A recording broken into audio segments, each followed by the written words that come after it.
Assalamualaikum warahmatullahi wabarakatuh. Perkenalkan, nama saya Vivi Indasari dengan NIM C1C020099.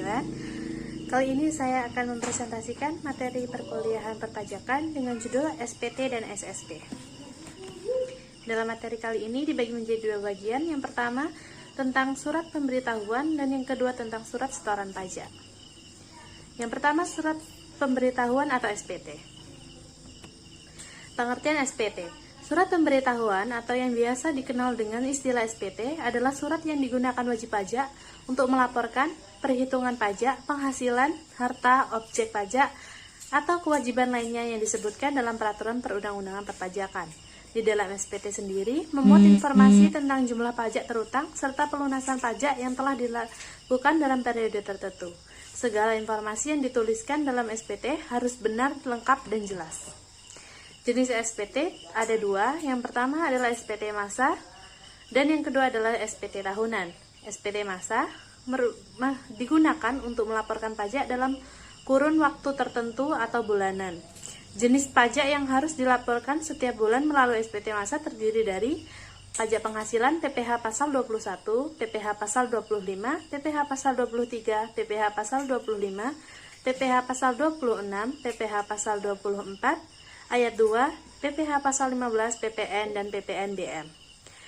SPT tahunan sesuai dengan namanya, SPT tahunan wajib disetujui setiap tahun atau pada akhir tahun pajak. SPT tahunan terbagi menjadi dua kategori, yaitu SPT tahunan perorangan dan SPT tahunan badan. SPT tahunan perorangan terbagi lagi dalam tiga jenis, yaitu terdiri dari SPT tahunan 1770, SPT 1770S atau sederhana, dan SPT 1770 SS. Yang menjadi perbedaan di antara ketiga jenis SPT tahunan ini terletak pada status kepegawaian seseorang, sumber lain, serta besaran wajib pajak setiap tahun. Fungsi SPT. Yang pertama, berfungsi sebagai sarana untuk melaporkan pertanggungjawaban atas perhitungan jumlah pajak yang sebenarnya terutang. Yang kedua, berfungsi sebagai sarana untuk menguji kepatuhan wajib pajak dalam rangka melaksanakan fungsi pengawasan. Yang ketiga, berfungsi sebagai sarana untuk melaporkan dan mempertanggungjawabkan perhitungan jumlah pajak pertambahan nilai atau PPN dan pajak penjualan atas barang mewah atau PPNBM yang sebenarnya terutang. Yang keempat, berfungsi sebagai sarana untuk melaporkan dan mempertanggungjawabkan pajak yang dipotong atau dipungut dari pihak lain dan penyetornya. Bentuk dan isi SPT. Isi SPT tahunan PPh menurut Peraturan Menteri Keuangan Nomor 243 PMK 03 2014 harus memuat data sebagai berikut. Yang pertama, jenis pajak. Yang kedua, nama wajib pajak dan nomor pokok wajib pajak. Yang ketiga, masa pajak bagian tahun pajak dan tahun pajak yang bersangkutan. Yang keempat, tanda tangan wajib pajak atau kuasa wajib pajak. Yang kelima, jumlah peredaran usaha. Yang keenam, jumlah penghasilan yang termasuk penghasilan yang bukan merupakan objek pajak. Yang ketujuh, jumlah penghasilan kena pajak. Yang kedelapan, jumlah pajak yang terutang. Yang kesembilan, jumlah kredit pajak. Yang kesepuluh, jumlah kekurangan atau kelebihan pajak. Yang kesebelas, jumlah harta dan kewajiban. Yang ke-12, tanggal pembayaran pajak penghasilan pasal 29. Dan yang ke-13, data lainnya yang terkait dengan kegiatan usaha wajib pajak.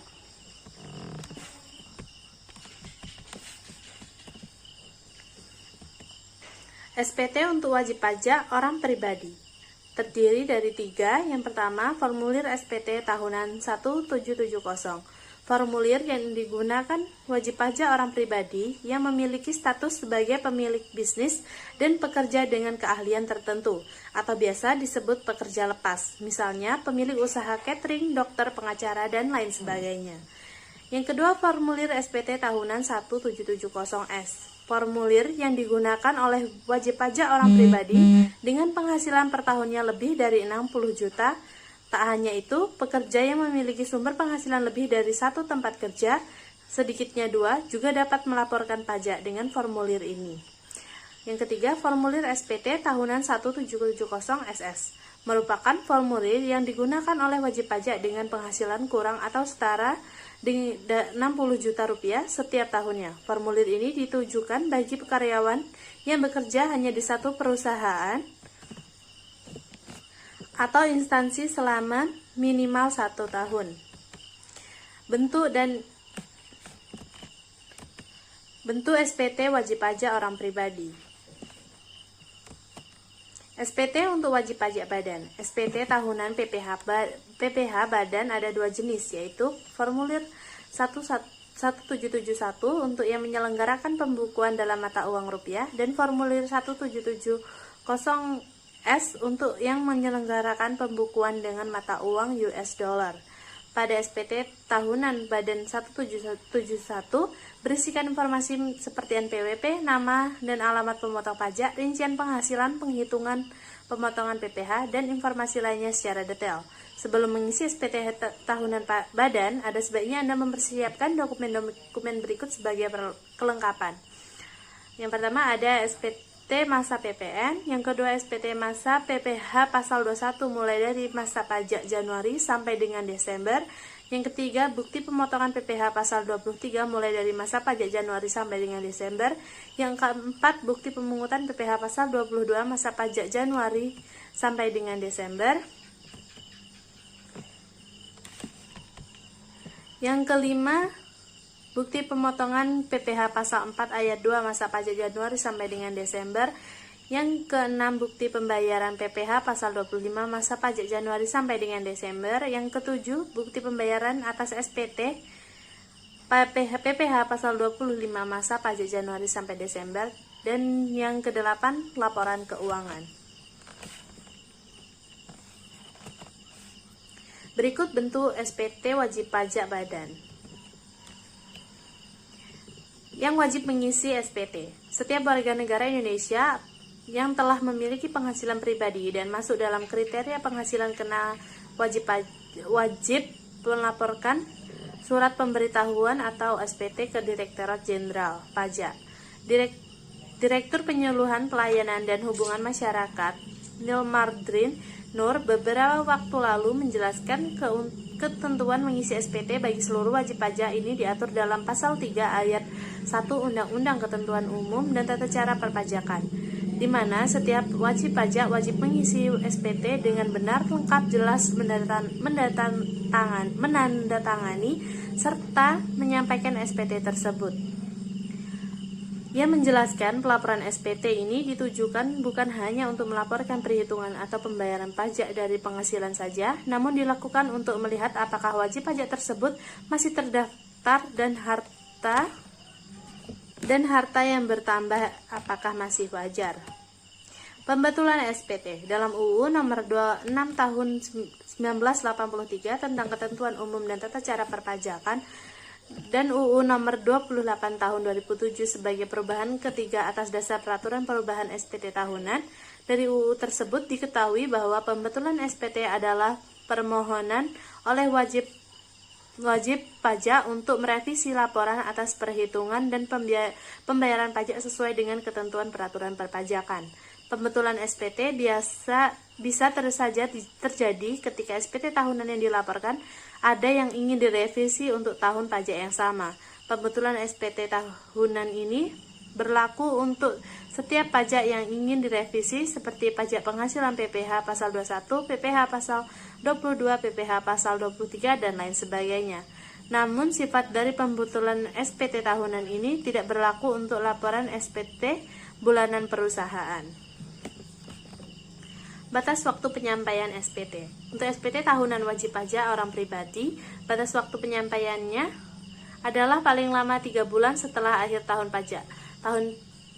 Tahun pajak adalah jangka waktu 1 tahun kalender, kecuali bila wajib pajak menggunakan tahun buku yang tidak sama dengan tahun kalender.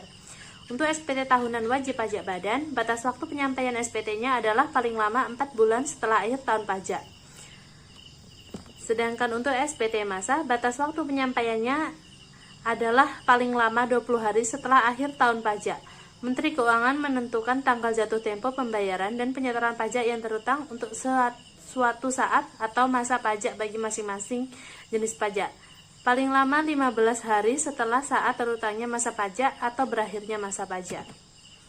Penundaan penyampaian SPT. Dalam perpajakan Indonesia, batas waktu permohonan penundaan atau perpanjangan waktu pelaporan SPT tahunan PPh wajib pajak orang pribadi atau wajib pajak badan ada aturannya. Wajib pajak orang pribadi dan wajib pajak badan dapat memperpanjang jangka waktu penyampaian SPT tahunan pajak penghasilan atau PPh dalam tempo paling lama 2 bulan setelah batas waktu penyampaian SPT PPh. Dengan begitu, untuk SPT tahunan PPh, badan dapat diperpanjang jangka waktu pelaporan hingga dengan 30 Juni, sedangkan SPT tahunan PPh orang pribadi dapat diperpanjang jangka waktu pelaporan hingga dengan 31 Mei. Wajib pajak dapat memperpanjang jangka waktu penyampaian SPT tahunan sebagaimana dimaksud pada ayat 1 untuk paling lama 2 bulan sejak batas waktu penyampaian SPT tahunan dengan cara menyampaikan pemberitahuan perpanjangan SPT tahunan.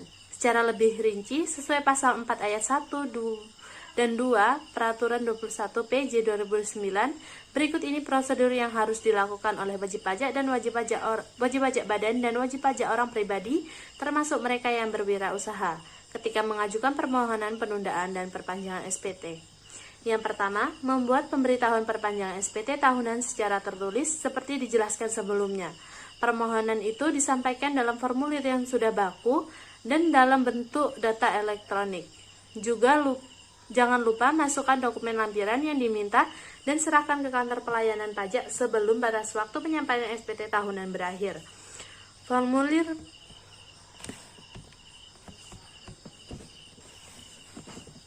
permohonan itu harus ditandatangani oleh wajib pajak atau pihak kuasa yang ditunjuk. Jika pemberitahuan perpanjangan SPT tahunan diurus dan ditandatangani oleh kuasa wajib pajak, maka harus dilampirkan surat kuasa. Wajib pajak harus menjelaskan alasan mengapa memerlukan kelonggaran waktu. Alasan ini dapat disertakan dalam kolom yang tersedia pada formulir 1770 atau 1771. Setelah dokumen permohonan penundaan atau perpanjangan penyampaian SPT tahunan dan lampirannya siap, selanjutnya akan dilakukan proses penyerahan, baik secara langsung melalui pos maupun dengan cara lain. Sanksi terlambat atau tidak menyampaikan SPT. Sistem perpajakan Indonesia menganut sistem self-assessment system. Namun apabila kewajiban tidak dilaksanakan oleh wajib pajak dengan baik, akan dikenakan sanksi sesuai aturan yang berlaku. Tujuan pengenaan sanksi tersebut adalah untuk meningkatkan kepatuhan wajib pajak dalam menjalankan kewajibannya. Demikian juga dalam hal lapor pajak pribadi. Terdapat beberapa sanksi yang ditetapkan oleh pemerintah terkait dengan terlambat pelaporan pajak, pelaporan SPT yang tidak lengkap atau tidak benar, tidak lapor SPT, dan salah dalam pelaporan SPT. Berikut sanksi dari pelanggaran-pelanggaran di atas. Untuk terlambat lapor pajak pribadi, sanksi administrasi berupa denda senilai Rp100.000 yang dihitung satu kali untuk setiap keterlambatan. Untuk tidak mencapaikan SPT, sanksinya adalah sanksi pidana kurungan paling cepat 3 bulan, paling lama 1 tahun, atau denda paling sedikit 1 kali dan paling banyak 2 kali jumlah pajak terutang yang tidak atau kurang dibayar. Untuk terlambat membayar pajak, dikenakan sanksi administrasi berupa bunga sebesar 2% per bulan. Bunga tersebut dihitung dari mulai berakhirnya batas waktu penyampaian SPT sampai dengan tanggal pembayaran pajak. Untuk tidak melaporkan pajak pribadi dengan lengkap dan benar, dikenakan sanksi 200% dari nilai pajak terutang yang kurang dibayar. Pengenaan tersebut ditetapkan melalui penerbitan SKPKB. Bagian kedua tentang surat setoran pajak atau SSP. Pengertian SSP. SSP adalah bukti pembayaran atau penyetoran pajak yang telah dilakukan dengan menggunakan formulir atau telah dilakukan dengan cara lain ke kas negara melalui tempat pembayaran yang ditunjuk oleh Menteri Keuangan. Bentuk formulir SSP ini sesuai dengan Peraturan Direktur Jenderal Pajak nomor 38 PJ 2009 tentang bentuk formulir surat setoran pajak. Sebagaimana telah diubah dengan Peraturan Ditjen Pajak nomor 24 PJ 2013 tentang perubahan kedua atas Peraturan Direktur Jenderal Pajak nomor 38 PJ 2009 tentang bentuk formulir surat setoran pajak. Setiap SSP hanya bisa digunakan untuk melakukan pembayaran atau penyetoran untuk satu jenis pajak saja. 1 masa atau 1 tahun pajak. surat ketetapan pajak atau SKP, surat tagihan pajak atau STP, surat ketetapan PBB, surat tagihan PBB, dan 1 surat keputusan atas upaya hukum yang mengakibatkan jumlah pajak yang harus dibayarkan bertambah. Fungsi SSP. Fungsi utama SSP adalah sebagai bukti utama dan sarana administrasi yang wajib pajak bagi wajib pajak yang sudah melakukan pembayaran pajak sesuai aturan yang berlaku. Bagi wajib pajak yang telah menyelesaikan kewajibannya terkait